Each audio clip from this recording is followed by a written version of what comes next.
everybody, and welcome to Rise of the Podcast. I am Jeremy. I'm Kara. I'm Chance. And I am sure everything's working, and I'm Brownie. Oh, I'm sure something's messed up. That's for sure. Yep. And don't point it out. Hey, Mr. 10th Dr. Cam, hello, hello. Oh, is Cam? Hello. Is Cam here? I believe this is Ron. Oh. Cam, let me know if this is Ron. Cam 2.0. Chance, you probably have no idea what's going on. No, we have a bunch of regulars on chat that love to chime in every week. And we have a major follower named Gus Gus that we've met in person. His real name is Cam. His real name is Cam. We had a guest With a C. on who is also Cam. With a K. So we decided to call him Ron. You decided to call him Ron. Somebody mentioned the name. He listed a bunch of I stuff. mentioned Ron, and that was he was like, yeah, that's fine, whatever. So then we just started calling him Ron. So we just stuck with it. It is Ron. What a good guess by me. But Chance, you've been here before. Yep. This second is time. not your first appearance. This is your second appearance. What were we talking about the last time you were on? Lifties. My web Lifties. series. How Yeah. can I forget Lifties? See, I'm proud of you, Jeremy. You're not saying the lifties. Yeah, well, I would have if I would have started with it. If I would have just remembered that what it was. Because I've been so consumed with the reason why you're on tonight. Or not the reason, but just we're going to talk about you wrote a book. Yeah. Wrote a book. Keith Hopkins kind of dropped the ball. Well, not dropped the ball, but he did a better job promoting my book than I ever did. He promoted it like just out of nowhere when he was on your guys' show last time. It's supposed to be promoting his book, and he dropped the word that my book was coming out soon because he'd read an early draft of it, and at this point it was still in beta phase. And you know, it's not a short book. It's not a long book either, but it's like a 300 pages? It's about 300 pages. It's a decently long Yeah, 90,000 words. It's about average length for the book of that kind of genre. Only 90,000 words. Yeah. Jeez, scrubs. Read it. Yeah, so he read a version of it that I think was either like 10,000 words shorter or 10,000 words longer. I don't remember which version he read because there's like more than 10 versions of this book that were written. Dang. And until I finally like got down to one that I thought was like good enough, when I'm like, okay, I'm done. Is it like all the same storyline? Just things just edited out? Yeah, certain scenes were omitted. Certain scenes were omitted. Certain characters didn't die. Certain characters did die. And there's so many different like trails it went down. And then finally I kind of like concluded on the one that I liked the most, and like we stayed with it. And so, but yeah, lots of beta reading people that I had kind of helped support me, including Keith, including like other editors that I had worked with that were contracted to come in and help with the project. So yeah, he dropped the word before I had even dropped the word. Like I hadn't said anything on any of my social media about it, and then he's like, "Oh yeah, Chance has got a book," and I'm like, "Okay, well now I guess I'd better start promoting this." Yeah, so he like planted the seed or put the bug in people's ear. Yeah. Oh, bug! It's a spider in people's ear. Hold on. Are spiders actually bugs? I don't think they are. They're arachnids. They're arachnids. Yeah, so I'm not trying to ruin your thing. It's just a thing that like, now literally you have to go down there. Technically, they're not a bug, but I think most people would consider it a bug. It's something. I was watching an episode of Mythbusters, and they said something about spiders being bugs, and I'm like, I don't know that that's actually accurate, and it's just been bothering me ever since. Isn't it based on the amount of legs they have? Like insects, right? Like insects are I don't know. Somebody use the tangent time emote, please. We're gonna have a lot of tangents. While Chris is looking that up, the name of the book is called "In the Web of the Spider Queen." Mm-hmm. Is that correct? That is correct. I am trying to find a link so I can throw the link for people to look at it, and I cannot find one. Yeah, if you want to link people to just authorchancefortune.com, that's going to have a link to that book, but also everything else that I've worked on, including stuff that I've done with Keith. So if you want to buy Keith's new book, I should, I'll share the love. Look how fancy you are. If you want to buy Keith's new book, which I was featured in, you can also do that through my website. Now, the last book I read of Keith's was Red Betty and the Murder Farm. Is there a new one since then? Yeah, he just released. Attack of the Duluth Zombies. Yeah, Duluth Zombies. Yep. Duh. Cool, really cool concept. I really like what he did because he brought in so many different authors. Jeremy actually has a story in it. Do you? I have a story. You should probably know that. It's not very good. I'm just kidding. I forget that was the thing I participated in. But what I really love is Keith sent me a copy. I have a copy in my gym bag. And Same. I've read through it. So, yeah, that's right. Jeremy's just an Look old man at that how forgets handsome things. he is. Yep. Oh yeah, that's what I Oh, got. what the heck? Oh, the newsletter. Yep, join the newsletter if you guys want exclusive offers that's on the a book. creepy I'm going to turn this off so picture. it doesn't give my email away. Sorry. Yeah, just sell a little promo here. If you guys want like cool offers on the book, discounts, and like I'm doing giveaways when the book launches. I'm going to do a big giveaway, and I'm going to give away a free copy of the book, and you'll get the book plus a bookmark, a cool postcard that's custom. I'm doing like these kind of special packages for the book release. So the best way to get through that is the newsletter, and then to keep up to date on the current book that I'm working on will also be that as well. Cropping on this is terrible. Is Keith's book popping up? If it's not, I need to go, and I know what I need to do after I get home is update that. It should be under bibliography. Bibliography. Oh Yeah. my gosh, if I could. I was gonna say, has Firelord Zuko 777 biography. commented Hold on. before? I don't know. Chris, has Portfolio. Firelord Zuko commented before? That's a sick name. Right? I believe he has. Oh, I think he man. has. It'll say- He just commented and said 6 legs bug, 8 legs arachnid. Boom. Okay. Well, what Thank you, about Firelord 100 Zuko. legs? Centipede? Centipede's a bug, isn't it? I don't know. It's nasty. That's what it deserves to die.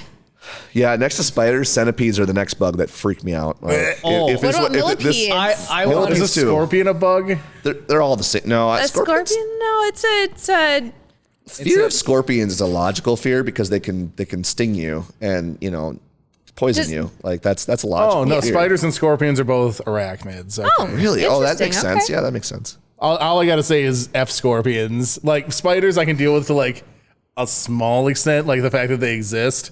But there's no reason for a scorpion to exist at all. Right. You know, Right. well, you know why I don't like scorpions, or why I don't like spiders more than scorpions is because scorpions don't have hair.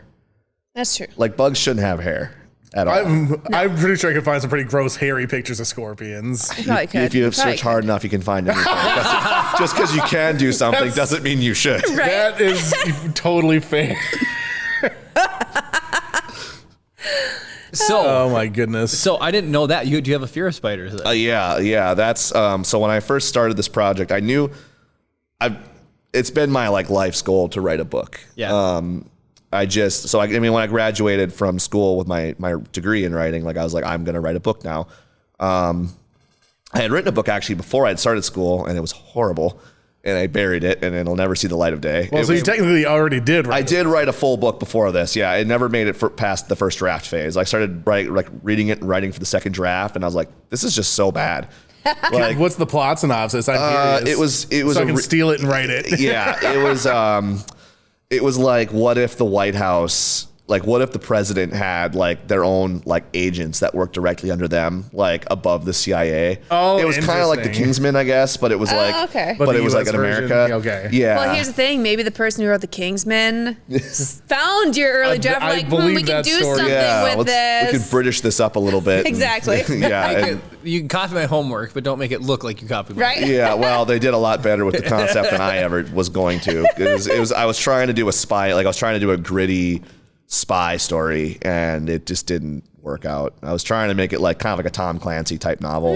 And, that was not my niche, despite like the military background, Yeah. like that, just Tom Clancy type books was not my niche. So you're like, horror. I love horror. Yeah, horror, dark fantasy. On the other hand, those are my things. Like, I can write about those. Those are fun to write about.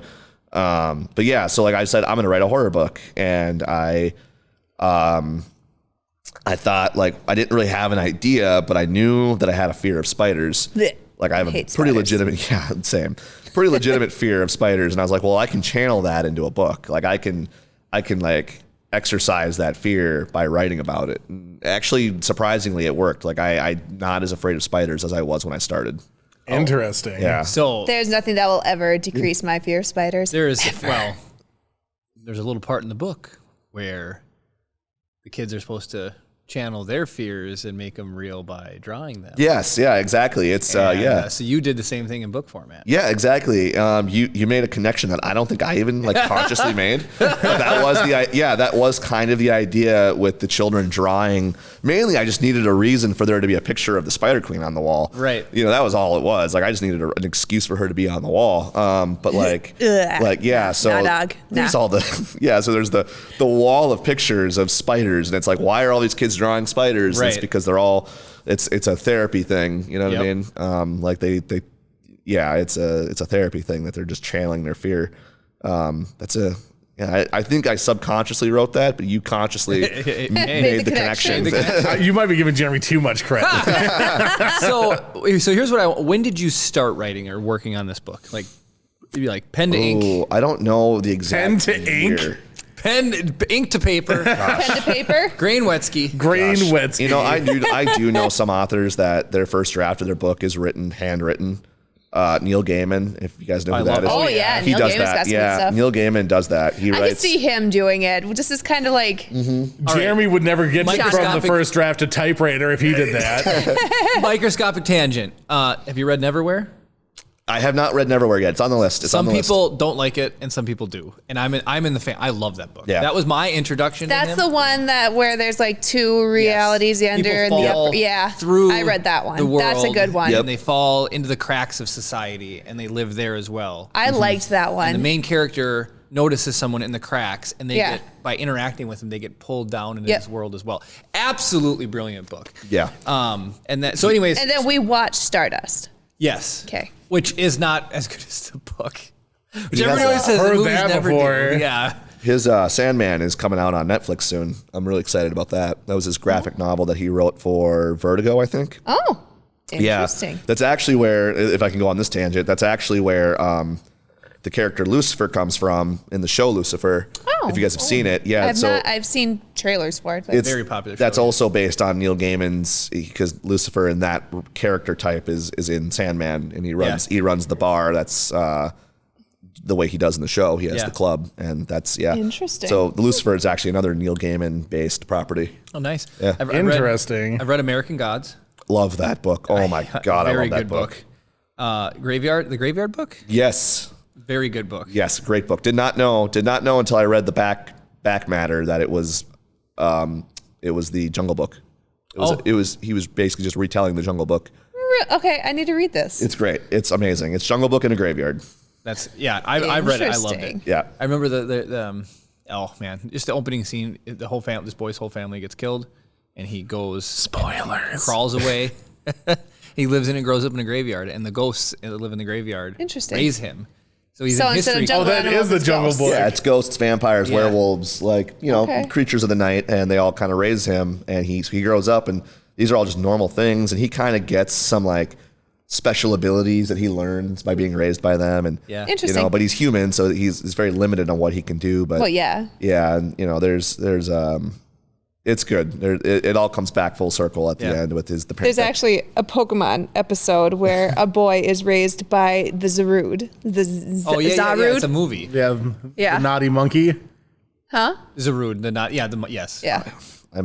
There's so many Pokemon now. I'm sorry, I can't keep up. The Zarude is like a monkey. Okay. That's it was just a big monkey. Is it one of the original 150? No. No, it's like No, number it's like- 792. Yeah, something like that. Then I'm lost. If it's not a part of the original 150 Pokemon, I don't know. Hold on, I need to see what Pokemon 792 is now. I recommend reading any of Neil Gaiman stuff then, because they're all fantastic. And I'm sure I've read amazing. one. Lunala is He's 792. top five authors for me, for sure. I think there was one. It's something about like the lake house or the house at the end of the Yes. lane. Oh, you're talking about Ocean at the End of the Laneway. Yes. I read book- that too because of you. That Yeah. book made me cry. Yeah, I that's actually, yeah. That's a really Are good these book, all too. Neil Gaiman still? Yes. Yep. Oh, And I okay. own them all. So Oh, you own them all? Yes. Kindle?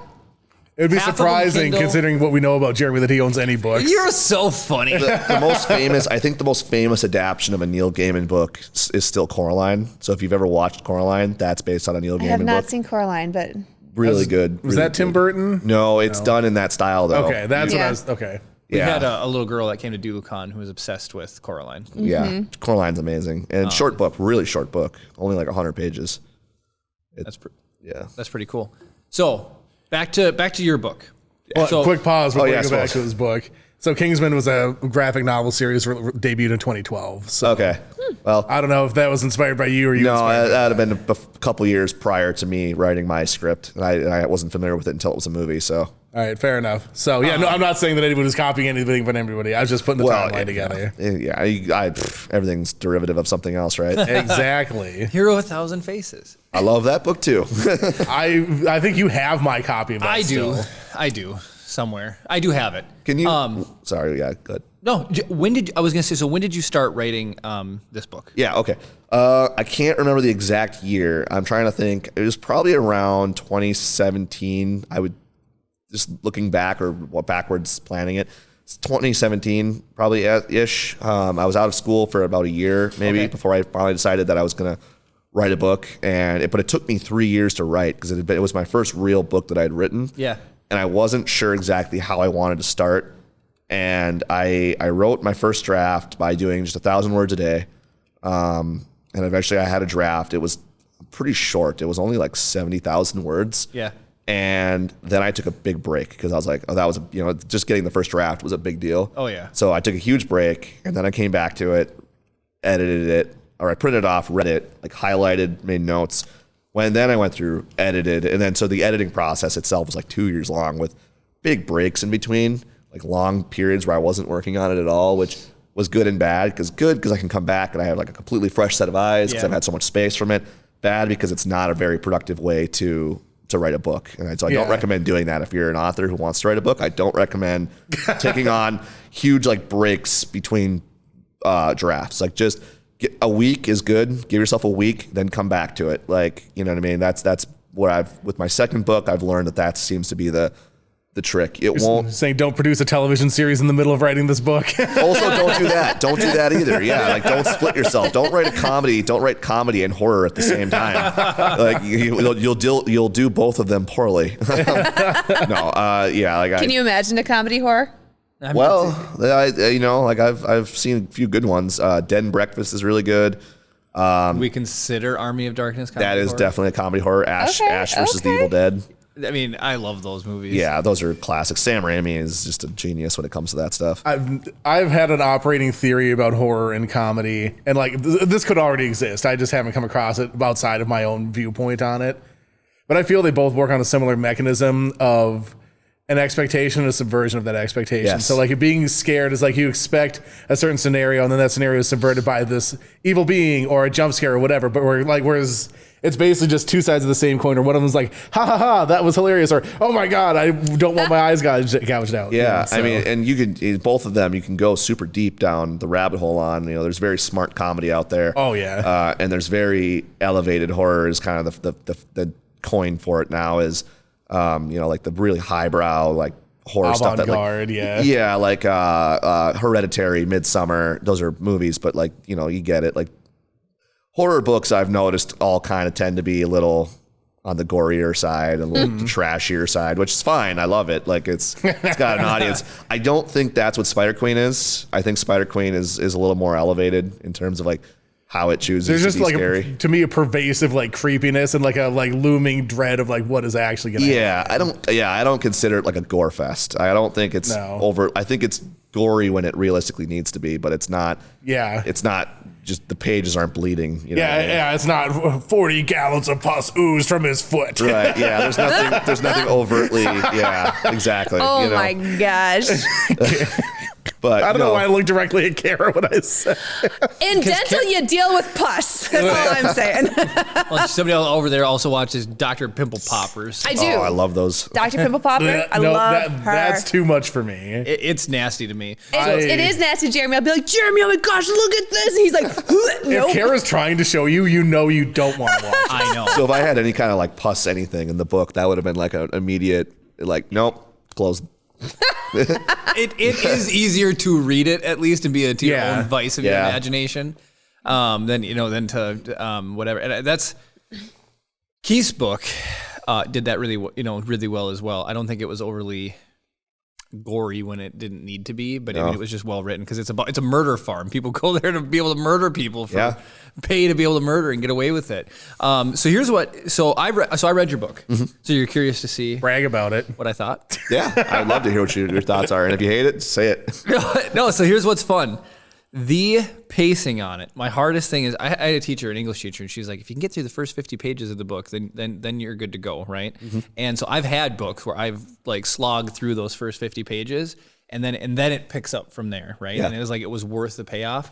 One book I have started 4 times. This is a huge tangent. It was 1984, and I take Chip to Barnes and Nobles on Fridays. I have off, and we go walk around. It's staring at me again, and it's like I really need to finish that book. But anyways, Just read the cliff notes. So with your book, I cruised through it. As far as pacing goes, it's one of the best books pacing wise I've ever read. Wow. I read a third of it on like a lunch break, and then like went into my lunch break and like went off into the room so I could keep like reading it. And I finally had to like get back to work. And Man's put it down. gotta be nice. And then Kara, you always hate that. Right? The stuff I could get away with at work, I guess. Jeremy doesn't work. And then I easily, I crushed it in 3 chunks. So Nice. and, Heck yeah. and then went right through there. So the pacing was fantastic. The characters were really, really good. Kara was giving you crap though for the baby's name, Wayne. Oh, yeah. She just said, "Who names a explained baby?" in the book. I told her so that. here's the thing. I told didn't her. read it because I don't do horror. I am like sci-fi fantasy. Well, You'll like his just- next book then. I had You'll to love laugh. my next book if you like fantasy. Okay. I had to laugh because exactly in the book you talk about like how the wife is upset that the baby's name is Wayne, but she And allowed him to the do wife's name is Karen, which is not too far I from Kara. picked Yeah, up on that. Well, I made the joke. I told Jeremy, I was like, "Who names their baby Wayne?" Like, if I'm like, I'm gonna go nurse Wayne. It's like it sounds like you're nursing a middle-aged man. But just last week we were talking about, and I'm glad you say who's the great one. Who would you say? Oh, Wayne Gretzky? Yes. Grain Wetsky? A lot of people didn't know. So I have no idea who sometimes Wayne I Gretzky speak was. faster than I can think. Yeah. So I said Grain Wetsky. Do we have that emote still? you we just don't have never- slots for it. Yeah, he doesn't know where to like put it because Well, we need more followers. Dang it! We get need more more slots. subscribers. Subs, Everyone give us your everybody money so we can have more Did fun I do a good emotes. job of selling myself as somebody who knows about hockey? oh yeah, no, you did. That's I don't know hockey very I well. know nothing I of watched- hockey. I love that you picked. Okay, so all right, get back to it. So it takes place.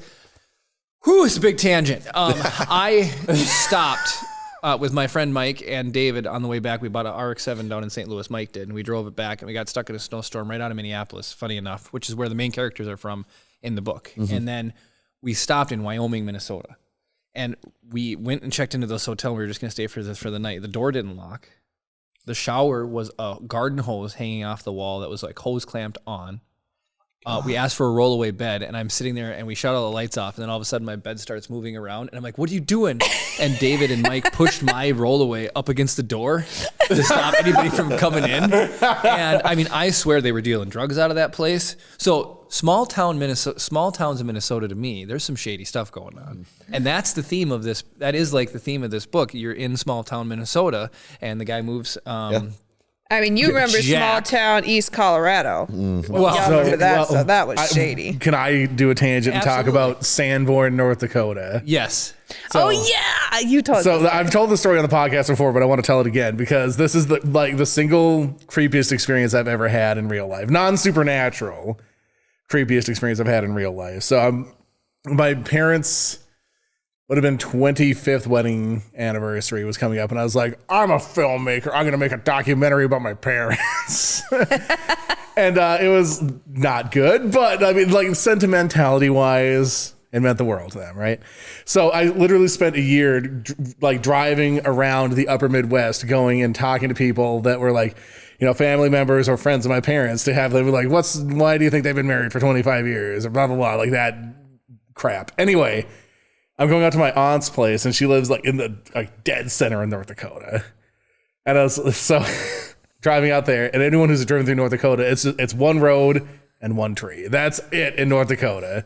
And I saw the tree, and it wasn't very impressive. I'm starting to run out of gas. And it was 9 years ago, 2013. Hey, thanks for the bits, Mike. I appreciate it. It's probably because of the RX-7s. Ashley says, I've heard of this horror hotel. That's Dave's wife. Oh, yeah. Yeah, you should give me the name of that so I never stop that. Somebody gave the 100 for shooting Nerf. All right, Chris. So we're driving, and so this is 2012-ish. So the GPS on phones is not really a thing yet.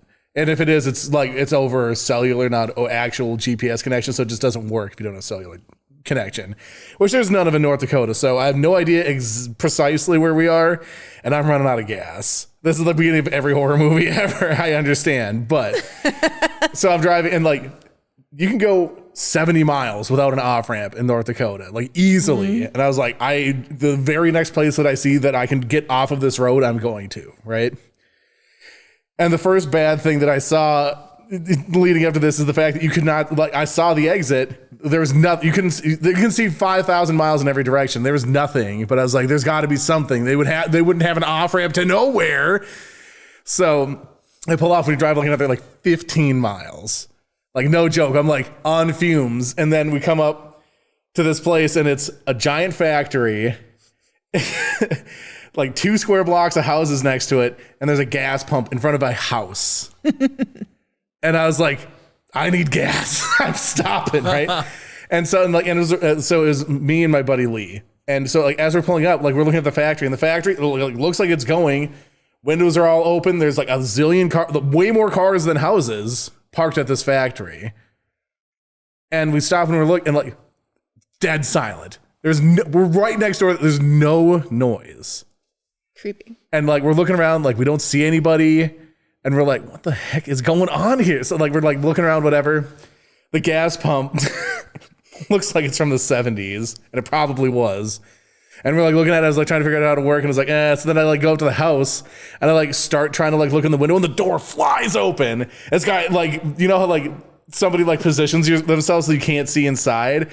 So it's like it flies open and kind of like and like pulls the door shut behind us. So there's something going on in there that I was not meant to see. And he's like, what do you want? And I was like, I need gas, and I don't know where the heck I am. Need gas, buddy. And he's like, and he like squeezes back into the thing and like shuts the door. And I was like, I don't know what's going on. And then like 10 seconds later, I hear like a boing, like he was turning the gas pump on, right? I was like, okay, cool. And then I was like, how do I pay with a credit card? Like, 'cause I didn't have any cash on me. It's like, I need to pay with a card. And he like it came back out, obviously. He like rolls his eyes and he goes over. So in the top of the gas pump's like this tall only. It's like 3.5, 4 feet tall. On the top of the thing, you slide it open, and there is a credit card slider in the top of the thing. What? And then like you have to slide it in, and then you had to actually dial. There's like for credit transactions, dial this phone number. It was like do. And then like it does the thing or whatever, and it lets me start pumping gas. I'm like pumping it. I was like, do I just put like $5 in and get the hell out of here? And like the whole time, like Lee is like standing next to the car, like ready to jump in to drive away. Essentially, still we have nothing. The only noise that is being made is this gas pump, and the dude is just sort of like standing in front of the door, like I don't know, like. So we get the gas or whatever, and I was like. I asked the guy if he could use the bathroom, and he's like, no. And I was like, do you know like how far away we are from, I can't remember what the next biggest, the names escape me, but like they live relatively close to like one of the 2 big cities in North Dakota. And I was like, do you know how far it is to whatever? And it just doesn't say anything to me. And it's just like staring at me. It's like, okay, well, I'm going to leave then. And like as fast as I could drive out of there, we just like tear out of there. So then finally we get to my like we were literally like 10 minutes away from the city that I had asked about. Like we could have made it there faster than we got to where this horrible gas pump was, right? So like we get there and it's like, okay, well now we know for next time that we can make it here or whatever. Get to my aunt's place and I start telling them about this place, and they're like, was this Sanborn? And I was like, yeah, I think that's what it said on the sign. They're like, that is literally the meth capital of North Dakota. He's like, you're lucky you're not dead right now. Apparently that's where all the meth in North Dakota is made. And like this, like, I don't know, this guy was like contemplating how he's going to take both of us. Like Lee's a pretty big guy. And it's like, is he going to get a gun? Like, what's it like? So like the fact that we weren't murdered at all. And I was like, well, what's the deal with like the factory? It was like, nobody lives there. Like the whole place is apparently abandoned. So it's like they just left a parking lot full of cars and like abandoned houses. Like it was absolutely insane to me. The fact it's a meth that like factory. The top is false. It's like Breaking Bad. Everything is underneath. That's what I'm saying. That's probably it. But yeah, so apparently it's hell like of a chicken place though. Yeah. So it was just the absolute like creepiest. Like the vibe there was like we were probably gonna get shot. Throwing a Texas chainsaw, you got yourself a horror movie. Exactly. Like, so luckily for us, it was like 2:00 in the afternoon. Like if it was like dusk, that would have been it. Yeah. It would have been it. You would have been done for. So similar to where you were, this takes place in a small town in Minnesota. What's the name of the town? Haven. Haven. And is that a real place? This is not a real place. Okay, good. Yeah, I'm never going to go there if it was. Well, it's based on a few real places. Did you look up to see if there is a Haven, Minnesota? I did not. I probably should have I'm done that. fairly certain there is I'll a do that Haven, right now. Minnesota. I might be getting a lawsuit from the city council of They'll be Haven like, "How for dare you?" misrepresenting their community. Well, I hope population has decreased. so I don't want to spoil much, but anyway, so we have Jack and Karen move to Haven, Minnesota, small town, with their 3 kids: Wayne, as we aforementioned, Madison, and Jason. I always get Jack and Jason mixed up. Yeah. But that's not. No, it's It's his old man brain. I wrote the book, and honestly, there's times where I forget Jason's name. Like, I'm like, wait, what was the? Yeah. There's South Haven, Minnesota. Okay, well, I feel a little better. Is Okay, it a so that's small maybe town? Let's see, 187 people. Oh I was gonna my say, goodness, you're in trouble. No, I'm just kidding. Do you ever wonder what happened to North Haven? Well, read the book and find out. Right? To the people of South Haven, I'm sorry if I'm misrepresenting any of you. So anyway, Jack wants to get away from the city Hustle and bustle of city life. hustle bustle of the city life, and he wants to live in the small town. So the house has a history of murders, and just how that unfolded was extremely well done. And like I said, the whole thing, it just immediately starts and you go from there. So there's a little bit in the beginning. We'll just stay spoiler free. I think that's the easiest route to go for anybody who wants to read the book, which we have the link to Chance's website available. And yeah, stuff just hits the fan right off the bat. We get the moving people incident, which is really great. I was expecting a slower burn than the immediate everything is going crazy. So that was very unexpected. So the pacing pulls you immediately right in. And then I absolutely loved Pete. He's one of my characters I enjoyed in the book because he's constantly found in circumstances where his hand is played for him, but he's he was very well written. There's some fun references in there. I have to remember that not everybody is from Minnesota. So when you go into detail about things like sleds, I immediately think of a snowmobile. Yeah. And I was like, oh, maybe that's just a Minnesota thing where if you go somewhere else, they probably don't know what a sled is, Yeah. But anyways, so there's a lot of fun, throwbacks if you are from Minnesota, things that you'll catch or pick up on. A lot of touchstones. A lot of touchstones that you'll get. And Yeah, I mean, it's kind of like why does Stephen King write about Maine so much? Well, he's from Maine. yeah, He writes about places he's been. He spends a lot of time in New York, and New York is a big piece in a lot of his stories. And I thought when I was going to write this book, I wasn't sure where I was going to set it, and ultimately I said, you know what? I'm from Minnesota. I know a lot about Minnesota. Let's write about Minnesota. yeah. So that's why we set it here. So that part of it was really enjoyable and immediately drew me in. And so Pete gives Jack a warning to basically get out of town. You don't want to be here. And from there on out, just stuff kind of hits the fan. And what I really liked is I would like to think of another book as an example, but sometimes people get let's just use the Ozarks, for example, right? Guy is slinging, laundering money for the cartel. Mm-hmm. And he knows it's going to go bad and he has the opportunity to get out. And that whole time, he just keeps progressing worse. Even Breaking Bad, right? He starts dealing meth and then he's got all these opportunities. He's not dealing, he's making it. He made that patently clear. He's I never sold it, Skylar. I only made it. I only make it. But he has all these chances to walk away over the course of months and years. Yep. And in this book, it's from the time that, so the book is called this, in the Web of the Spider Queen. So there's, is it a euphemism or is it a real thing? Well, it was a real thing. So spoiler. I don't know that that's necessarily a spoiler. That's what I'm getting at, right? Because it's I didn't know if it was a metaphor for something else or whatever. Yeah. But and so it's a real thing. And as soon as the Spider Queen decides that she wants this family, it's go. They're warned to get out of town, but really don't have a lot of time. And that's what really keeps the pacing. Yeah, the whole book takes place over the course of 4 or 5 days? Time is a little fluid in the book. There's actually a pretty substantial gap between the first part of the book and the latter part of the book. I think there's at least a couple week gap. Okay. And there's kind of a one-off line that just kind of mentions that. I thought about, one thing that King does that I considered doing, and maybe I should have done, was putting dates, dating, giving dates at the start of every chapter. So you kind of understand where timeline is, but Yeah. it just didn't feel necessary. Yeah, I don't think it was patently necessary. Yeah, I either. just didn't feel like a thing that was going to add, make or break the book, so I didn't do it. It flowed really well to me, though. I do want to say thank you, Mike, for gifting 2 tier 1 subs. Aw. You are a legend. Thank you. Mike. Thank you, Mike. You're Did somebody cash me in? Or was that just for You're fun? gonna have to do That's that. for the You're gonna have to do subs. that again because I wasn't on Jeremy. I wasn't wide enough to see Jeremy. Oh, come on! Somebody can pay to do it to Chance. There we go. Or Kara. I'm not wearing glasses, neither is Chance, so. Oh yeah, You're we so funny. we stole your safety glasses so Gwen could use them the other night. So See? Boom. Man. Anyways, Kara doesn't eat them. So yeah, and then from there on out, I mean, I really liked the book. And so I want to say this, no spoilers, just like, don't get attached to any characters because you never know what's going to happen.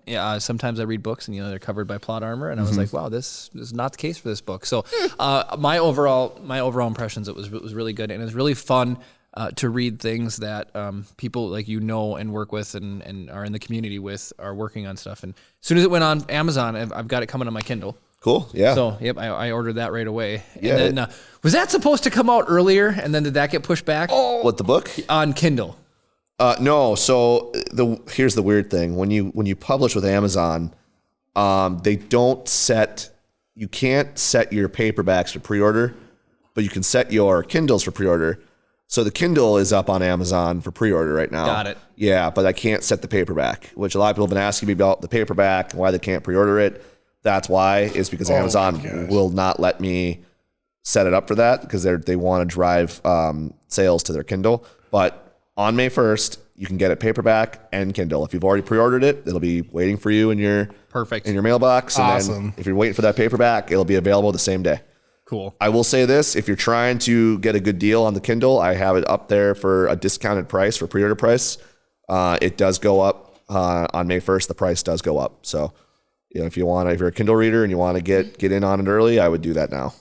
I just posted the link again to his website. Go there, buy 30 or 40 copies of the book. Did you see what Mike did? Yeah, I did. So whilst you were talking, Mike cheered 2,000 bits, which is absolutely gosh. insane.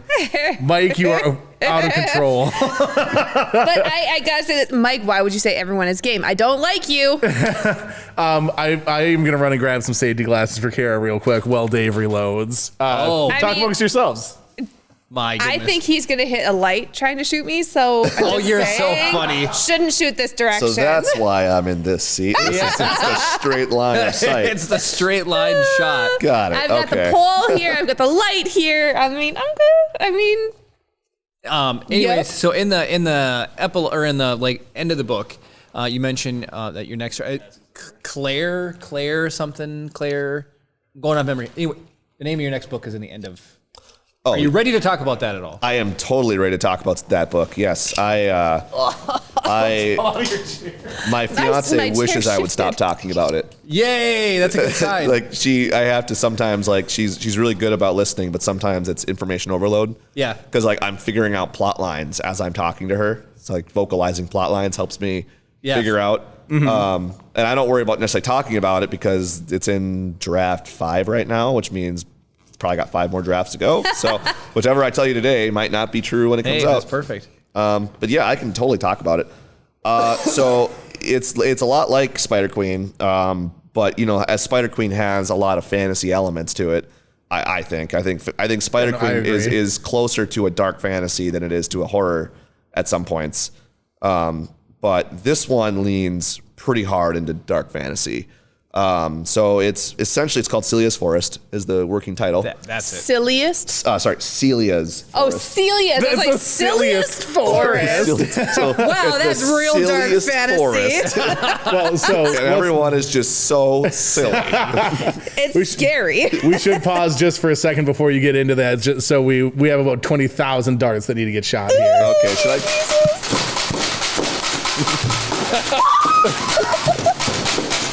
Too many hitting me. They're hitting everybody.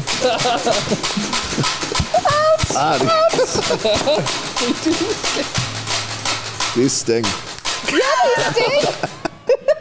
Man. Are we good? What'd you buy, the watermelon edition of these things? They're red and green. It's like watermelon. Hurt. Holy. I insulted his darts. You never assault a man's darts. Oh God! Ow. I didn't know it was a second onslaught. People tip for this. I hope you know. Oh, they almost knocked over 3-3. Oh, no, R2's down. R2's down. R2. Poor Chance doesn't have any glasses. That's what your hands are for. Chopper, help. Yeah, poor Chop. I love Chop. Are we good? Oh, we can talk. Han almost got it. Han almost got it. So if you look at the monitor, you can see how many darts are on Kara's side and how many darts are on Jerry's.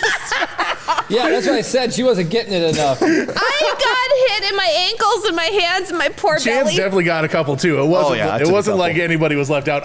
One of them bounced off of Jeremy's ankle and shot all the way back to me. Oh no, I was watching it bounce off of Jeremy and Chance all the way up to like above the blankets. This is some velocity. Sorry, I should have warned you that there's a possibility of you getting. Oh, shot. I was forewarned. She warned me. I did. before, I did warn him. She was a friend. Jeremy, today. show off your microphone arm. Yeah. Oh yeah, one of the darts got stuck in the microphone. And we're just leaving it. That's a 1 in a million shot. A testament. I used to be an adventurer, and then I took a dart to the knee. I do want to get to video games, but give us a little talk about Celia's Forest. Yeah, absolutely. So I'm really excited about Celia's Forest. Like I said, Spider Queen is definitely horror, dark fantasy. This one is kind of almost the opposite in that it's dark fantasy with elements of horror.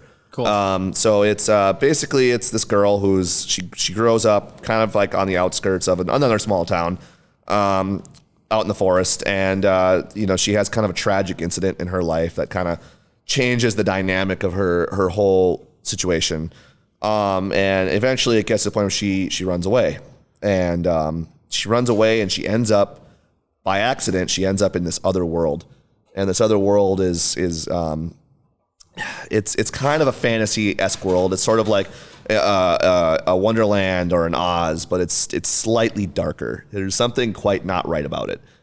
I like you referenced a lot. One of the characters loves Alice in Wonderland. Yes. Yep. And that was kind of a fun thing. So to see that theme reappear is really cool. Yeah, I'm a huge fan of Alice in Wonderland. I'm also a huge fan of Frank L. Baum's Wizard of Oz series. Those are two pretty inspirational like pieces of work, I think, in my writing, and I wanted that to come through in Spider Queen, and I think the ending quarter of the book with the forest was a big inspiration for Celia's Forest, actually.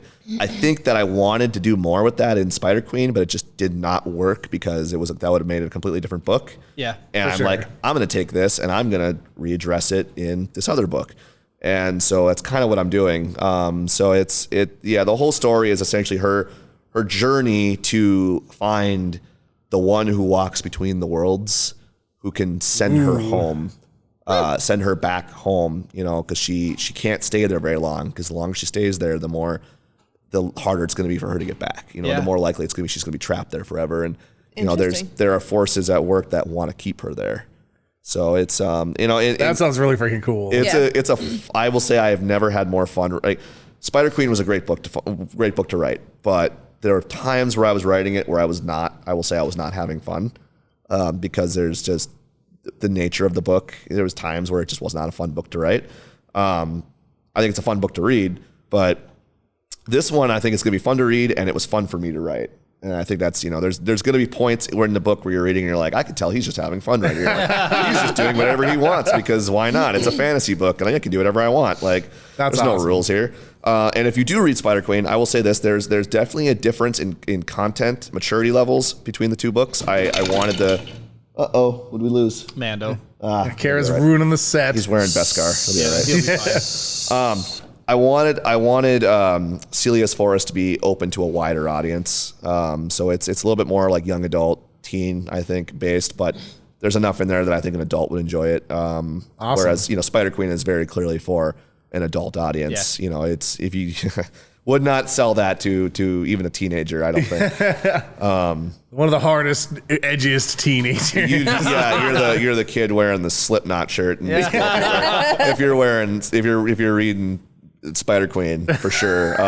I don't think it's anything worse than anything Stephen King has put out, in terms of his content. Probably in a lot of cases, it's probably way cleaner. But yeah, no, Celia's Forest, the second one, will definitely be for a younger audience or more broad audience, and then. But it's got some scares in there. It's definitely got some moments where it's pretty dark, and then it does. If you do read Spider Queen, it does have some tie-ins with the Spider Queen. Oh, fun! There are some references there, and those are things that I'm going to continue to build on. Yeah, because I enjoy that. I enjoy it when I find that in books. That is awesome. I love that too. Yeah, I love shared universes. So Celia's Forest is very likely going to spin off a series of books. That's cool. Because awesome. it was going to be a standalone, and then as I've written, I'm like, there's just so much here to work with, and I can unravel this for the long term. So I'm planning 3 books right now in this series, but upwards to at least 6. I could go up to 6 for it. Cool. So yeah, hopefully it does. So if we demand a 7th, you're gonna be like, no, F you, I said 6. Well, you might get a prequel, because there's some characters even in the first book that I think are good enough characters that warrant their own prequel. So we'll see. I've kind of built a whole world. I'm kind of using this series to springboard a whole shared universe of books, where everything's gonna kind of tie in some way. Yes. So it's sort of like I kind of said this when we were talking on the phone. I'm like, this is my Dark Tower. Nice. That's awesome. Yeah. I'm excited. I think you should write it anyway, even if other people don't want. I want it. I want it. It's I demand you make me books. I'm writing just for you, Chris. Like all the books are, single copy. So 200,000 hours worth of work. It's like just Mystery. for You're just me. gonna lock me in a cabin and make me write these. books. Yes, it's He'll my write a version horror of story Misery. about that. another question for you. I did not look it up, but in Spider Queen, there is a reference to a woman challenging Athena to a weaving competition. Is that based off of real? So flip that. That's a real. Yes, that is a real Greek myth. It's actually Athena who comes down and challenges Arachne, because it depends on which version you read, but the most common version is that Arachne was one, she was beautiful, which if you're a woman in Greece, and that's right away, that's bad for you. Being hot in the past is always don't a do bad that. plan.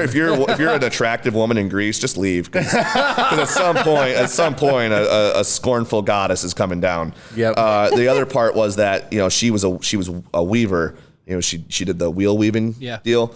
And I don't remember why Athena was like known for weaving, but like she basically came down. She's a goddess of war, right? No, that's Ares. no, that would be Artemis. Is the goddess of war. Okay. No, Ares was the god of war. You're right. Artemis was the goddess of the hunt. You're gonna get a bunch of Greek mythology nerds on here that are about to check me. I'm a little more well versed in Norse mythology. My fiance is the Greek mythology nerd. According to Google, Arachne weaved something so perfect that Athena became enraged, tore it to pieces, and then Arachne hung herself out of despair of her work being destroyed. Yeah, that's one version. Wow. There's another version where she actually does beat Athena in a weaving competition. And Athena's like, nah, girl. Yeah, so she turns Arachne into a spider. So This is she's where arachnid cursed. comes from? Yeah, that's why we call them arachnids. Is because it's based off of the Greek word arachne, which to weave. So yeah, she turns Arachne into a spider, and she's cursed to be a spider for the rest of her life. And yeah, I'd kill myself. I'd be like, nah, I hate spiders. oh, and now Google I the am art. one. Just Google the artwork for it. Like you Google like Greek mythology Arachne on Google Images, and you get some really metal artwork. Like it's some scary stuff. Well, I'm actually really glad you included it in there because I never knew that, and I thought I was like reading that part. And I was like, wow, that's Spiders. Yeah, spiders in mythology are actually like really a big deal. I chose that one because the myth that I actually based the Spider Queen off of, I thought was a little too exotic for the average reader, the average American reader. Yeah. And definitely too exotic for a Midwestern small town. But the myth I actually based it on is a Japanese myth called the Juragumo. And the Juragumo is a spider woman who basically she leads men back to her house and then she eats them. I have heard this. Yes, it's I very have heard scary. this. Kara's Yeah. basing her life off of that, I think. Yeah, so she looks like a beautiful woman. She leads you back to her isolated house, usually in the woods. And then once she gets you there, it's usually just an empty house. And then she turns into a spider and eats you. And they're depicted in multiple ways. Doesn't Gravity Falls actually Yes, have they an do. episode like this? They do. And I saw that, and I was working on Yeah. Spider Queen when I saw that, and I was like, there it is. Grunkle Stan, Yeah. he like falls in love with the lady at it's a timber, like they're road tripping. Yep. And they hit up all these different places. That's right. I can't believe you remembered that. Yeah. Yeah. And Grunkle Stan like falls in love with the like trashy 90s lady at the kiosk or whatever. Yep.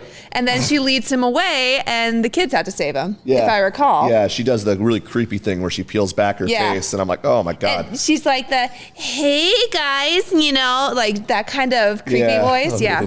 Yep. Anyway, Yeah. sorry. No, you're right, though. That's exactly. I'm glad. I wasn't going to make that reference because I didn't think anybody would get it. Yes. Oh, we love Gravity Falls here. Where's Brad saying, oh, finally something Kara has seen? Right? Well, something Okay. like, is it like a succubus? Kind of. Yeah, it's kind of like a succubus a little bit. It's the same idea. It's, Succubus are aren't they more animal? Like No, they're or- demons. They're just demons. Oh, that's right. They're, Yep. they're, Yep, you're right. Can I say what they are on here? They're S-word demons. PG-13. I won't say it. Yeah. They're So demons. this is what Google says. It's PG, a female demon believed to have sexual intercourse with sleeping men. Okay, then I can say it. Yeah, they're sex demons. Sex demons. Yeah. that- So that yeah, gets sex killed you demon is totally afterwards. fine to say. Yeah.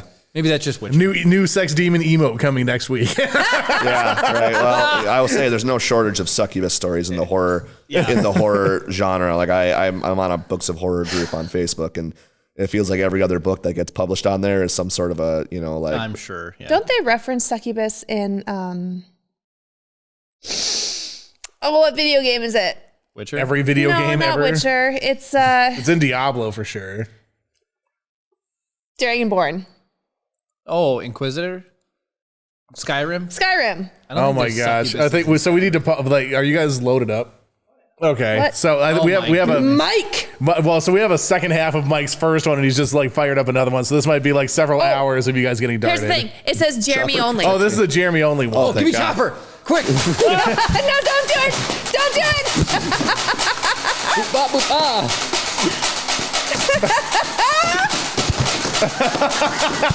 Hit me in the face. It was a good thing I was wearing glasses. That's all I'm saying. 3PO's down. How is there even more? How is there more? Oh, all right. Jeremy's gonna have a bruise where it hit him in the face. I got you, Chop. I got you. All right. Oh my gosh! Chop is a hero. All right. I want to, only because you brought it up.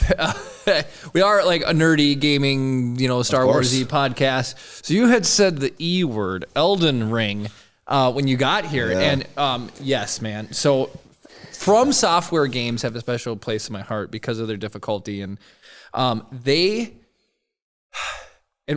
this drives Kara nuts. They don't walk you through what to do. No, they don't. No. They don't. You have to dig for the lore. You have to dig for the story. Mm-hmm. Oh, I'm sorry, Jeremy. You're on timeout. No. So No, I will go off of what Jeremy said, though. It does drive me nuts. I don't know how you feel about it, but I was streaming Sekiro, which is also by From Software, and I didn't know what to do. I was like, I've gotten to a point, I've beaten X amount of bosses. I was like, I don't know where to go from here. And it's been 3-4 months since I've played, so it's like, I don't remember where I was the last time I beat a boss. I was like, I don't know anything. So those games drive me nuts. So I love them and I hate them. How's that? I actually agree with completely because I have a mixed. I actually almost quit Elden Ring within the first night of playing it because I was out to get. I was like, this. I feel like I've been tricked. It's not. I don't know what to do. I just gotten completely smashed by this guy on a horse. like I know that guy. Like I don't understand what I'm supposed to do. I can't beat anything. And then slowly, I started grinding it out. I started taking my time, working my way through it, and then as I did that and started figuring it out, now it's really addicting. So now I don't get totally in despair. I was stuck on Margit for a long time, and I seriously was starting to question whether or not I was ever going to be able to advance the game. I was like, I don't think I can go any farther. I think I'm just stuck here, and beat Margit, and then later on I beat Godric, and after beating those two, everything else after those two has been like super easy. Like I thought Radahn was super easy, even though everybody like hypes him up as like this like super hard boss. I'm like, not really. You just got to summon all the assists and then just bully him. This is what we did. We just rushed him and I just hit him a bunch of times with my sword. And need Tentacruel for the win. I was gonna say you can't do that with Sekiro though. Sekiro, it is literally you. Yeah. Am I off timeout? Yep. Sweet. So here's what I wanted to talk about Elden Ring specifically. So I convinced David to play it, and David's got a ton of hours into it, and then I got my friend Mike to play it. And one of the things is really fun is if you can play it with somebody. Now I don't have PS5 and it's not cross-platform, so I think it is. Is it? That was my friend told me it was. I just got to give him the code to summon him. So I would definitely try to like summon somebody to play it with. It's a blast. Yeah. You will get invaded. Have you ran into that mechanic? Oh yeah, I've done that. I had to do that to set up my cheesy chicken farm. There you go. I had to do the whole world invasion crap. That's right. You had to invade 3 people. Yep. And I got ambushed every time. Elden Ring is cross-platform for the system families only. So PS4 and 5 can play together. Xbox One, Series S, and Series X can play together. But you can't go in between the two. Wait, unfortunately, they were like PS4 and PS5, not just. That's weird. Like, so when you think cross-platform, I don't think just different of the same console. Right. Of course, it's like of course I can play someone if they're on PS Network. Right. Exactly. So here's what I'm excited for you, and you have to do sometime. And I know you'll be extremely busy, and Elden Ring's going to take up a bunch of that time, as it is. But at some point, if you go back, I would highly recommend playing Dark Souls Remastered if you get a chance. I would totally do that game. Dark Souls level design it blew my mind once I got into it. And so here's what's going on, and I'm trying to tell everybody who, when there's a first time like Souls player, is you can get places where you are not ready.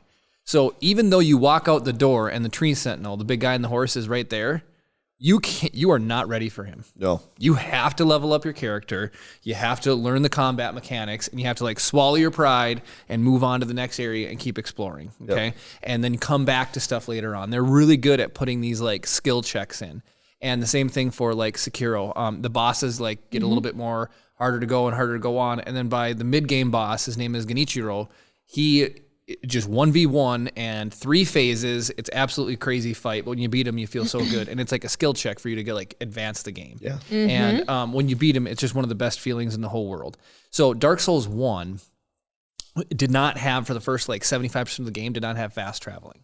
But the world is so intricate. So you come out, and to your right's a graveyard, and that you can't beat. You can't even go into the graveyard until you're like well over halfway done to the game. But you can like run in there and get items and stuff and like run away from these skeletons who can one-shot you. Then you go to the left and you go through this old fallen down castle, like village that's outside this castle. And as you go into the village and then you go up, like there's sewers that wrap around to the starting area, and you go all the way up this castle and you unlock an elevator that goes right back down to the starting area. And then you go down underground and you're playing underneath the starting area. And the whole level design is just so intent and thought out that the world seems real because it's so interconnected. And just everything, you're just right back to where you started constantly to be able to like run around and explore. So the level design in that game is fantastic. And then finally, once they introduce fast traveling, you get brought up into like this beautiful high city, and just the views and scenery is unbelievable, and then like the monsters and the beasts and everything they create. But Elden Ring, you get these sites grace, you can fast travel, and the world is just, you keep unlocking maps, and it's like, how is this map getting any bigger and bigger and bigger? Oh my god, yes. I thought the game, when I first, like, I had Limgrave and Caelid, right? Those were my 2 places I had opened up, and I was kind of like, and I had seen no photos or anything, a video or anything of like, I didn't want any like outside stuff to like, pollute my thing. And I was just like, it's a big game, but it's like not like bigger than any other open world game I've played. It's not bigger than Assassin's Creed Valhalla. Yeah. And then then I got through Godric's Castle, and I was like, you go outside the other side. I'm like, Yeah. oh, Oh yeah. like there's a lot more going on here. Now I'm in this cool Hogwarts area, and I'm finally getting my retribution for not getting my letter. Have you fought Renala yet? I did. I fought her last night, and I actually second try I almost beat her. And I was gonna give it a third try, but it was 3 a.m. and I needed to get up in the morning. So I'll give her another shot tonight. I think I'll get her because she's pretty weak. I don't. Yeah, she's weak to blood. Which is my specialty. Right, which is what your specialty is. I like to bleed my enemies, so You have a whole bunch of fun waiting for you. The thing is, you can play the game multiple times through and have a different experience every time, depending on if you play like a mage character or a faith-based character. The spells and incantations as they dribble into the game are just unreal. My character has an identity crisis right now. He doesn't know what he wants to be. I'm calling myself a witch knight right now. Nice. Because I'm using a mix of magic and melee. Yeah. I'm kind of a mixed class. So because I can't settle on one. But I'm trying to level up my magic now because I really want to use these dragon abilities that I've got. I've been out killing dragons, and I want to start using some of these abilities. Rot is so much fun. Yeah. Breathe fire, flame, Yep. ice. Yeah. I want all that. I got the communion church all set up. I just need to get my intelligence or arcane leveled up so that I can use it. So. The game and the cutscenes take my breath away as far as few and are they between. But both, what did you think of Godric's, the Grafted's cutscene? Oh, it was so cool. And his that music not is insane? great. He's got great fight music. Oh, it was just I am the king of all that is gold. I just totally ate every line of it. I just loved it. I'm like, this is an amazing boss. Renala's whole thing was kind of neat because I was like, oh, I was wondering where the students are. Yep. Oh, and my buddy's like, hey, how's the game going? And I'm like, oh, I just spent the last 10 minutes getting books thrown at me. Yep. Yeah, no, and there's she crawls up and creepy as hell. Creepy, so absolutely. creepy. Well, I wasn't sure what to do, because it doesn't tell you. There's no clear indication of what you're supposed to do. No. So I was kind of just running around slaying the students, and I was like, she's gonna run out of students eventually. And then I saw they were more climbing in from underneath the door. Yeah. And I was like, oh crap! No, she's not gonna run out of them. So then I realized, oh, you got to kill the ones that are and I thought this. I was like, some of them must be casting the protection spell on her. Yeah. So I'd find the ones that were doing that, and I brought them down. Yep. Oh no! A sneaky turn in, a low spool up. We need a little bit more on Kara, I think, too. Wait, what now? We don't need any on Kara. It's fine. Ouch! Oh, it's fun to be the person observing the damage. I know, it's awesome. It is amazing when you're not. I think we need to shoot Chris one of these days. No, I'm ineligible because I'm not on camera. We can hear you go, ouch! I mean, I can act. Ow, that hurt.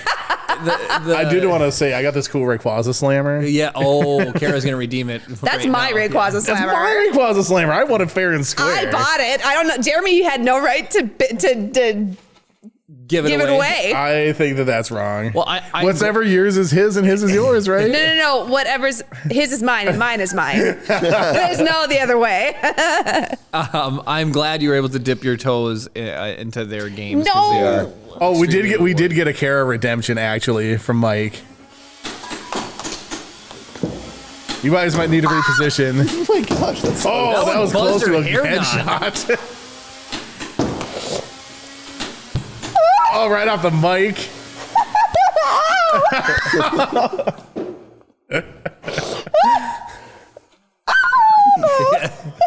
Oh, jeez. Kara's gonna have PTSD whenever a vacuum starts. You can hear the little motor. Don't shoot me, please. And then The one bounced off this and hit me in the back of the head. There was one that hit you in the bun. I felt it. My bun went. in one of your, I can't remember if it was the Forest or the Spider Queen, but you had mentioned Japanese mythology. Yeah. Do you enjoy that type of stuff? I do. I enjoy mythology in general. Every culture has just got such cool mythology, and I was going to get back to the spider thing because every culture has a spider myth. Almost everyone does. In Africa, it's Anansi, who is the trickster spider. It's not really clear if he's a spider or if he just transforms into a spider, but Anansi is the trickster god in their mythology or whichever. I can't remember which tribe has that culture, but Japan, it's the Jiragumo which is terrifying, but so are a lot of Japanese creatures. Like Oh, Japanese, absolutely. Intensely scary. Japanese lore is so scary. I was going to Animal say, Crossing has some. Animal Crossing is mortifying. Stuff with nightmares. So what I was Tom Nook, the raccoon. He is scary. The raccoon. It's a shapeshifter, and the leaves are something like he would turn people into leaves, and all the items drop as leaves. Oh, jeez. So there is actually a ton of Japanese mythology, and like it's kind of like Drifloon in Pokemon. You know, like kids grab the balloons and he like pulls them away. Creepy. There's like actual scary mythology there. But continue on. No, with- Scariest yeah, part it's- is his interest rates. And sorry, go ahead. on the Netflix, in Witcher, on Netflix, they've got extra things that are like monsters from Witcher, but they also talk about the lore behind each of the monsters from the show or from the games and the books and Are everything. you familiar like at all with Witcher at all? I love Witcher. Yeah, Okay, so, so- you like the baby thing, Botchling. the botchling. That's That's real. what I call Chip. He's so much cuter than Botchling. Have you played Witcher 3? I haven't played the games. That's actually I'm gonna join. I know there's a new Witcher coming out, so I'm thinking that's gonna be my Yes. that'll be my jump into the Witcher series. Witcher 3, though. Play Witcher 3. Is it still? Is it good on? Can you play it on PS5? Yes. Okay, I'll get it. It's so good. It's so good. Once they- I'm done with Elden Ring. They Right. up like brought the graphics up. Yeah, okay. Like not remastered it, but they Upresed. upresed it or Okay. like re-released a version. Have you of read it. the books? No, that's another thing I'm gonna get on. So I've I'm read familiar with the show. The first 3. If books are if good. if you like or enjoy the show, season 2 I loved. Yeah. If you enjoy the show though, Witcher 3, you don't need to play 2 or 1. They're just bad. They're just bad. But 3 is one of the best video games I've ever played. Okay, so the first two they didn't really figure out what they were doing yet, and then the third one they're like, oh, we got this figured out The now. combat is all jacked up. So here's one of the things I like about the third one. For example, you can build a whole character based off of potions. So Elden Ring, I play all these cool spells, and I like cast lightning and turn into a flower and breathe rock. Turn into a flower. The You coolest do. I spell. do. I turn into a flower. It's a very fun. I'm a daffodil. So, but in Witcher, you can drink these things that they're called decoctions. And you can, like, it'll buff you, right? Well, you can then stack other types of damage, and like there's a whole class you can build that's basically like the more you drink of these, the more like damage you do in these cool things. So, But if You know ta- potions if- are cheating, right? If you have too many decoctions, you do poison yourself and it end up taking damage. but you can reverse that. You can. But you can make it. Is so this that Uno? damage, yeah. Anyway, Reverse card. I win. I highly recommend Witcher 3. I wouldn't It's pass so on good. that one, but you're gonna fall in love with You the started characters. playing Witcher, didn't you, Chris? I bought it for him, but he hasn't. played it. I literally just installed it. I had to clear. I have so many games for doing If you the call me and tell stream. me you're playing Witcher, I will die. I will be so happy. Our janitor I'm is going here. to play it. So here's the problem. Like, because I already had Timberborn installed, I was like, I should play Timberborn on stream. Yeah, that's true. So if you like beaver-based city sims, you should play Timberborn. That one just cracks me up. 'cause it leaves- Beaver-based. it just gives me tons of fodder to talk about Beaver. inappropriate jokes on stream. And then the last game I will talk about, like I said, is Kara just mentioned Sekiro. So what I was just going to say was, This is no longer about your Booker authorial style. This is Jerry Game Recommendation Hour. this all ties in because you talked about Japanese lore. So I learned a bunch about dragons in Sekiro. Yeah. And I didn't know that there was Korean depictions, Chinese depictions, Japanese depictions, all depict dragons differently. I never knew that. they do. Every culture They're- depicts dragons differently. Dragons are thought of very differently in most Eastern cultures than we think of them in the West. They're revered in the East. Yep. The West, they're monsters, lucky. and they're monsters, and they're evil, and they're constantly kidnapping maidens. Except in and, Shrek. Yep, sitting on gold. In the East, they're spirit guides. They're revered.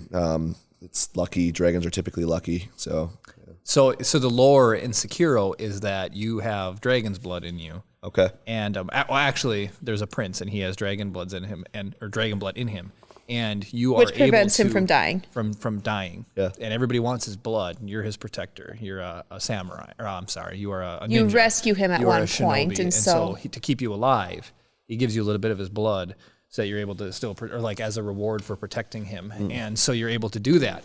But the lore in the game is unbelievable. So there's these monks up in the mountains, and they are chasing immortality, and they are using children. This makes me so angry. As subjects, and so there's all these pinwheels, and the pinwheels represent every like child they died experimenting on. So there's one boss you fight, and he's a knight, and he comes from the east, like a big armored knight, which is extremely out of place in this world. And his son was sick. Comes and from the west, brought you him mean? to these monks to have him heal his son. Is it world geography or is it game geography? It's like from like Japan. It's from the east. It's so Japan. So it would be from the west if he was Western culture. but they'd have to cross all the way over the U.S. versus coming from England. So no, if England, you're coming from the west, you're going east. Europe is west of Japan. is it really though? Yeah, that's why it's called Western civilization. Yeah. Well, Anyway, we're sorry, nitpicking, sorry. but he would be from the west. If you're in Japan, he'd be western to Japan. Europe is east of us because we're the most west. But got it. But- anyway, so he travels over, and if he defends the bridge 1,000 times, he I'm will. sorry, Jeremy, you're on timeout. Oh no! I'm gonna keep talking for chances. I was gonna. Do Okay. you want me to continue? Well, I was gonna talk about the centipedes and millipedes.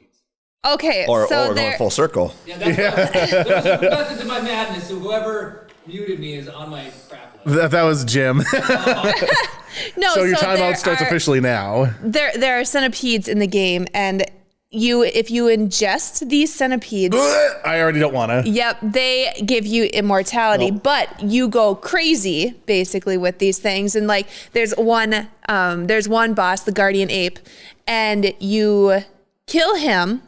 He's a two-faced boss. You kill him, chop off his head. You think it's over. Just kidding. He's got a centipede inside him, so he still is fighting you. So in the second phase, you have to like actually knock him down. When he knocks down, you have to take your spear, shove it down his esophagus, and pull the centipede out a number of times before you actually kill him. This is as gross as anything Chance could have written. So that's the whole centipede thing, and I think these monks are figuring that out.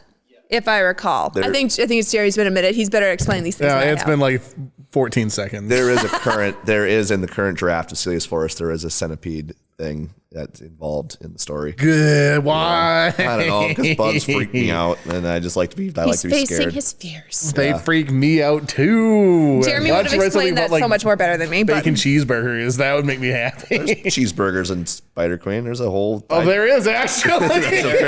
There's a very descriptive. They're very eating good cheeseburgers sequence. from what I recall too. Yeah. I like food, You're so. fine. I'm fine. It references Juicy Lucy's. So again, Yep. we talk Juicy about like Lucy's, yes. referencing Minnesota culture is that made me laugh because they're just there. Yeah. All is those there anything things. you wanted to add to the centipedes though? Oh well, just the fact that So what happens is the monks use these corrupted waters. Yes, and that's start what it is. ingesting them, and these centipedes go inside people. So you as a character have to sever the centipedes and actually to permanently destroy the enemy. Yep. And the Ladies lore and is gentlemen, it's time to play a round of the IMDb game. Jim is like, we're gonna do everything. That's right. They're playing the IMDb game. For those of you who aren't familiar, the IMDb game works as follows. Let's see. Dave redeemed it. So what we're going to do is compare the career, as according to IMDb, of Samuel L. Jackson to screen legend Sean Connery. The way the game works is, do you think he has appeared in more films or fewer films than Sean Connery? I'll give you guys a minute to discuss your answer whilst I look it up. Anybody who wants to play in the chat I'm can also feel always free. wrong. And so last week I did opposite of the consensus. We had Tom Hanks, Tom Hanks, yeah. and I picked less, and I it picked was, more. It was the same amount. They had, Jeremy literally said the words, to make sure that one of us on the couch wins, I'm going to go opposite of Kara, and it was the same. I'm gonna go with more. Samuel Jackson more. Yeah, I'll go with. That was my first Star Wars. He did 3 Star Wars movies. Yeah. He does series. He does like Django. The Avengers movies by themselves. Yeah, There's he's no got way a it's whole not ton- and more. I he's- can't even pick less because it's not less. Yeah, it's let's do more. So let's see here. All You guys more. are all voting that he's appeared in more. I'm just going to give Chad a sec Jim to... says less. Yeah, Jim says less. Whoever is wrong gets shot. So if Jim is wrong, are you gonna shoot him, David? Well, the next time it's over, I Oh suppose. shoot! Sean Connery's got the Bond movies. How many Bond movies did Sean Connery? I think Not they've that each many. done 3, Only haven't 3. they? Yeah, 3, no more than 5. And then- like Connery was a big actor, but he was selective Yeah, he about did- what he yeah. did. well, I don't know. So- have you seen Highlander? I don't know how have selective not, I he have really not. was. So people like to rag on League of Extraordinary Gentlemen. That was a Love good that movie. movie. It was very good. Yeah, love that movie. People are butts. That's like the first. That's like the first Avengers movie. Yeah. Really, if you think about it, like except it's like literary. It was like the first Guardians of the Galaxy. Yeah, that's. It's like nobody knew who any of these people were. Or maybe they knew who Alan Quartermain Well, I don't think people was. understood who they were. Like people were like, "Oh, that's Tom Sawyer." Like nobody makes the connection that it's Tom Sawyer. That's or nobody knows who like the British hero is, or Uncultured swine. 2,000 Leagues Under the Sea. Ever read it, bro? Like, Yeah. like Let's see I had here. a kid's version of that. Okay, so you guys are all going Samuel L. My Jackson has dad appeared in more loved films. 10,000 Yeah, he's Leagues, had to. 20,000 Leagues Under the Sea. We watched it all the time. It's a book too. Yeah, I know. But we watched the movie. We were talking about the book. Well, And you then know you're what? there, you're like, oh, I love that movie. Sorry. I from like the 50s? 60s? What? There's, I think every 15 years or so, there's a 20,000 Leagues Under the Sea. I watched the old one. Do you like Batman? yeah. I've not seen the newest one. I saw the funniest chart the other day on Reddit, and it said so the space between the first Batman movie and then the ones with Robert Christian Pattinson? Bale. Michael Keaton. Oh. Then the time between Michael Keaton and Val Kilmer, then Val Kilmer and Christian Bale, and then Christian Bale and Robert Pattinson. Well, you skipped for- Ben Affleck. I was going to well- say. Jeremy's like, nah, we don't count him. That wasn't Ben Affleck. Was not a standalone Batman movie though, right? It was just No, Batman he never v did. He Superman. never did. This one that just came out was supposed to be his standalone Batman movie, and because of production woes, like things that were going on behind the scenes, it ended up not happening. Well, so here's the good news. Somebody extrapolated the data, and they said by the year 2024, we will have a Batman movie every 45 seconds. Nice. Because there's a They're time increasing. there's decreasing. Or the exponential reduction in time between them. And so if the ratio continues on, we're gonna have a new Batman movie every 45 seconds. I love that they did the math and. We're getting in the Flash movie that's coming out next year. I think we're getting 2 Batman in one movie. We're getting Ben Affleck is coming back. No way. Yep, he's back. And then so the way that DC is doing this is a total No, go for it. The way that DC is doing their universe is they're jumping right into multiverse with this Flash movie, and so Robert Pattinson exists in one world, Ben Affleck exists in another world. And Christian Bale. Be Christian Bale. The Justice League Batman is still Ben Affleck. As far as the Justice League films that are gonna continue to be canonized. But Michael Keaton is coming back. No way. As Batman. Heck in yes. That's Flash. the best thing I've ever heard.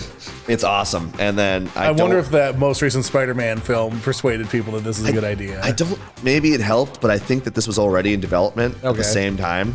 But in DC, like the Flashpoint paradox has been DC's been doing multiverse for a while. Actually, if you watch the Flash TV show on the CW, Ezra Miller's Flash already cameoed in that show. Because they've been talking about multiverse on that show for ever. Who's playing Flash? Ezra Miller is still the Flash in the movie, the one from the Justice League. I never watched Justice League. Watch it. Watch the Snyder Cut version. Don't watch the. On Joss Discord, Whedon there's a list of movies that carry. Yeah. on. Well, okay, I would like to there's end two. the IMDb game music. Perfect. Sorry. Okay, we never found out who. Oh, was it more or less? More or few? there's just been music going in the background this whole time. Oh, man. So Samuel L. Jackson has appeared in dramatically more films than There. Yeah, he would have to have it. Yeah. He was in Kingsman. Also, That hi, is Vocal. So that he is is. the episode, I guess, I don't know, episode, sure, of the IMDb game. Thank you for playing. If you want to maintain your integrity to play future games of the IMDb game, don't look up how many films Sean Connery has been in, because it ruins the fun. He's appeared in a lot of films because he had a long career, but not so many films as to be the most Unbeatable. prevalent actor. Yeah. So I think that's the nice point of comparison. Is Samuel L. Jackson does he have the most titles under his belt of actors? Oh no, not even the most that I've actually done in and around of the IMDb game. Is that how the IMDb game works? Is you just have to guess the number of or Yeah, It's not the number. It's just more or less. okay. Yep. So I came up with it as a time killer when I worked at a gas station. I literally downloaded the IMDb app, and then I just asked people, it's like, just name a random actor. Okay. And then we would be oh, they've probably been in more stuff than whatever. So I feel like Nick Cage would be high on the list because he doesn't care. He doesn't I know, really he's want- like, You want me to be a movie? Okay. You want to do another round of the IMDb game? Nicolas Cage, good Let's or do it. bad?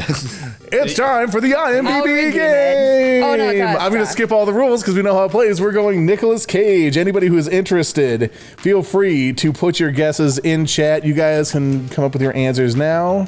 I'm gonna say I it. agree more. So is it Nicolas Cage versus Samuel Jackson now? No, always Sean Always Connery. Sean. Sean Connery is it's the always benchmark. Sean Connery. Yep. Okay, yeah, I'm gonna say more. I'm gonna keep it more. I'm gonna go less because Sean Connery is a surprise, and at least somebody will win then if we're wrong. They share a movie. But do Rock. they? The Rock. Oh, so Such good. a great movie. So One of good. Michael you Bay's wrecked your few Ferrari. good movies. Yeah, It's not mine.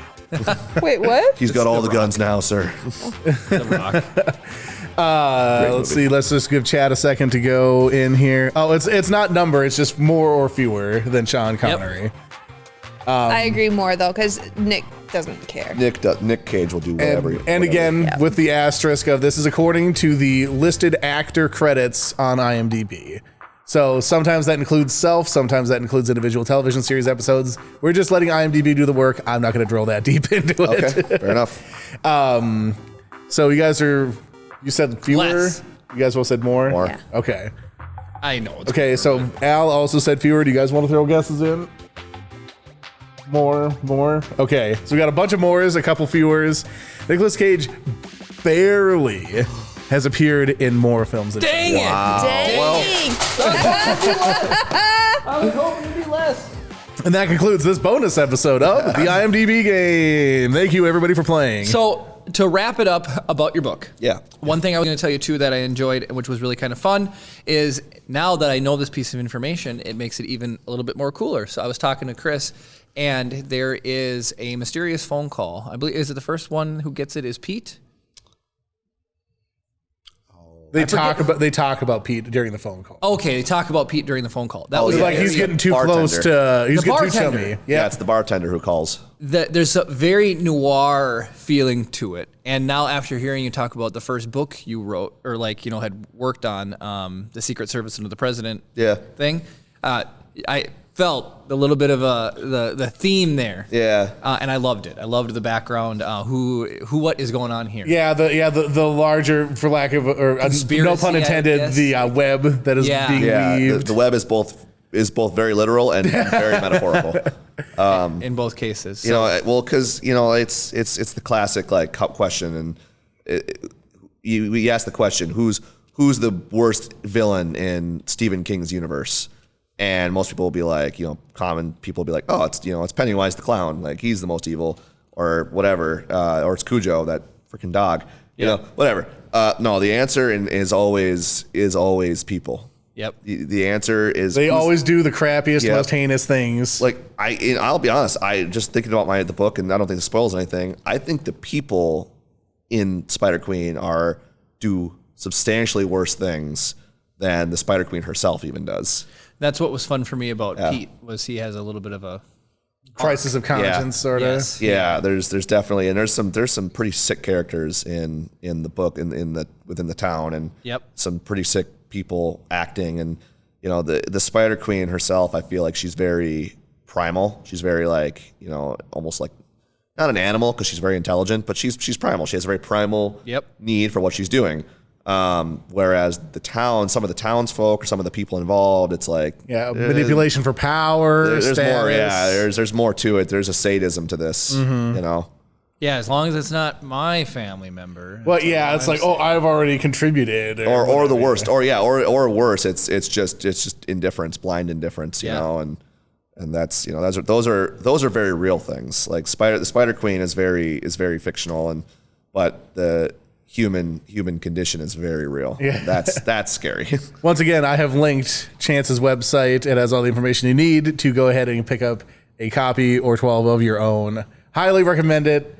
We had a little bit of an adventure trying to get the copy of the book into our hands. Oh God, yeah, I'm sorry about that. That's totally cool. But as I was so excited to have it, And I read it in 3 pieces, but I read like a third of the book. Then I read like a couple chapters. Like, no, I can't read this right before bed. And then I just powered through the rest of it. You texted me and I was at work and you texted me and you're like, I can't go to sleep now because I just got to this part of the book. And I was like, oh man, that's not good. Yeah. I was like, the night evaporated. I was just reading. I was really enjoying it. Then it's like, oh, it's 1 o'clock in the morning. Then it's like, crap, I'm not going to bed. I am really curious as to what, because I like to hear people's feedback, but what are your favorite scenes in the book?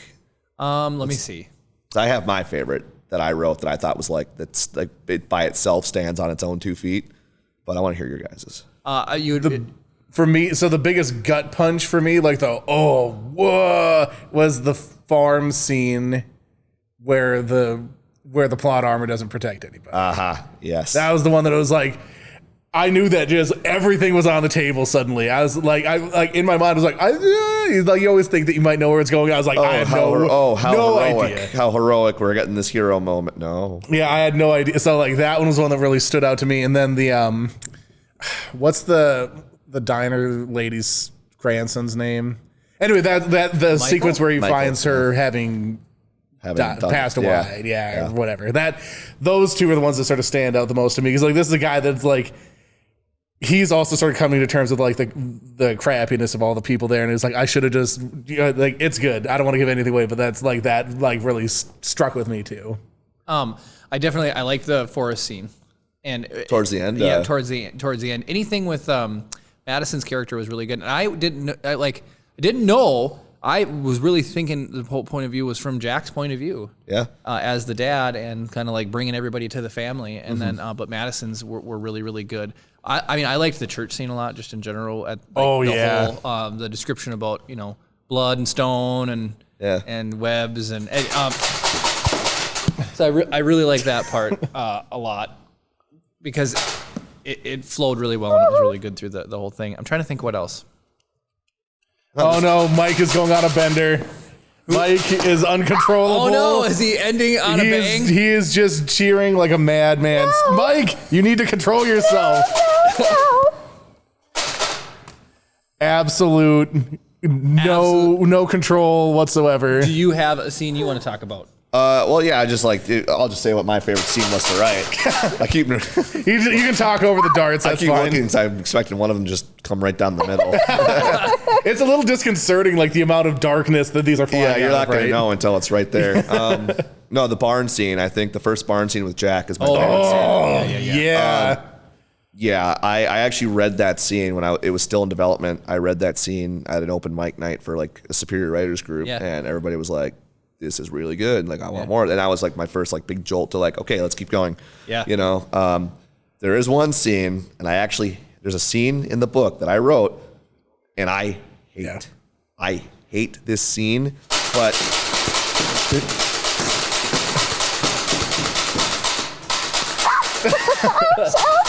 oh no! Poor Chad. Liver shot. Mike redeemed, or didn't redeem. Mike tipped another 1,000 bits. Jeez. Mike, you are uncontrollable. He really wants help on Elden Ring. That's what's up. I was gonna say. Sorry, not to interrupt, but no, you're good. Take your scene, and then we'll wrap it up. All right, sounds good. So do a barrage at the end. Once we're done. Hold up.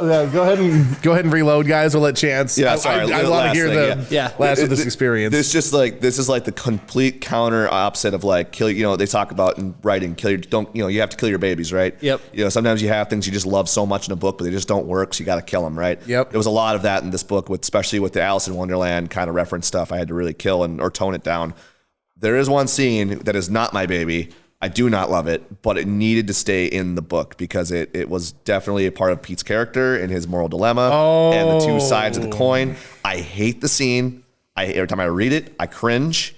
It makes me uncomfortable, but I keep moving through it. I think you know which scene I'm talking about. Yeah. It involves Pete, Alice, and her mother. Oh, I know what you're talking about. I hate that scene. I really It was very well written for what it's worth. Thank you. I glad that you think that. I think so too. I agree that it's like a necessary thing too, but yeah, it's one of those darker like human moments that I don't enjoy. But Mike, we don't have any darts left, I think. Dave's reloading. So, Chris, do the outro while he's shooting. Okay, well, so thank you guys so much for having me back on. Use Chopper as protection. Yeah, yeah. no, you won't shoot. Wait, they won't shoot at baby. Yeah, you would think. So just real quick, so you're going to be back for the Writers Summit, right? On the 16th? What's that? You're going to be back for the Writers Summit podcast Oh yeah, absolutely. on the 16th, Yeah, right? 100%. Okay, so yeah, I'm stoked for that. we really wanted to just talk about your book and like get everybody like, it's been forever since you were here, so I just wanted to let everybody know on the 16th, either Jeremy or Kara or both of them are going to be here. We're going to have a bunch of people that are writers on the episode talking about stuff. Keith unfortunately can't make it because he forgot that he made plans because it's Easter weekend. He's I a busy guess. guy. Yeah. Keith, the rock star, has to go and do things. But so make sure you come back on the 16th, and we're just basically going to be talking about writing in general and like our creative process. We're going to throw some D&D stuff in there because I think all Please, of us yes, play let's D&D. do it. Yeah. So it's going to be a really good time. But outside of just plugging our own material, I am one more time going to link Chance's website. Please go there. Sign up for the mailing list. Support him. It's an awesome book. I'm excited for the stuff that he's coming out with in the future. Just please go there because I think that you won't regret it unless you don't, and I'll make you regret it. That said, if you're listening to the audio-only version of this podcast, we appreciate it. Please consider checking us out live at twitch.tv/Rise of the Podcast, live Saturday nights at 7 o'clock Central. Join the conversation. Hang out with us. If you're watching the pre-recorded video podcast on YouTube, thank you for joining us there. But again, feel free to come out and join us live. We appreciate each and every one of you. Mike, you are a madman. Dave and Ryan are here helping us out. We thank you guys for everything. Everybody, we love doing this live, and your participation makes it all possible. So thank you. And of course, May the force be with you.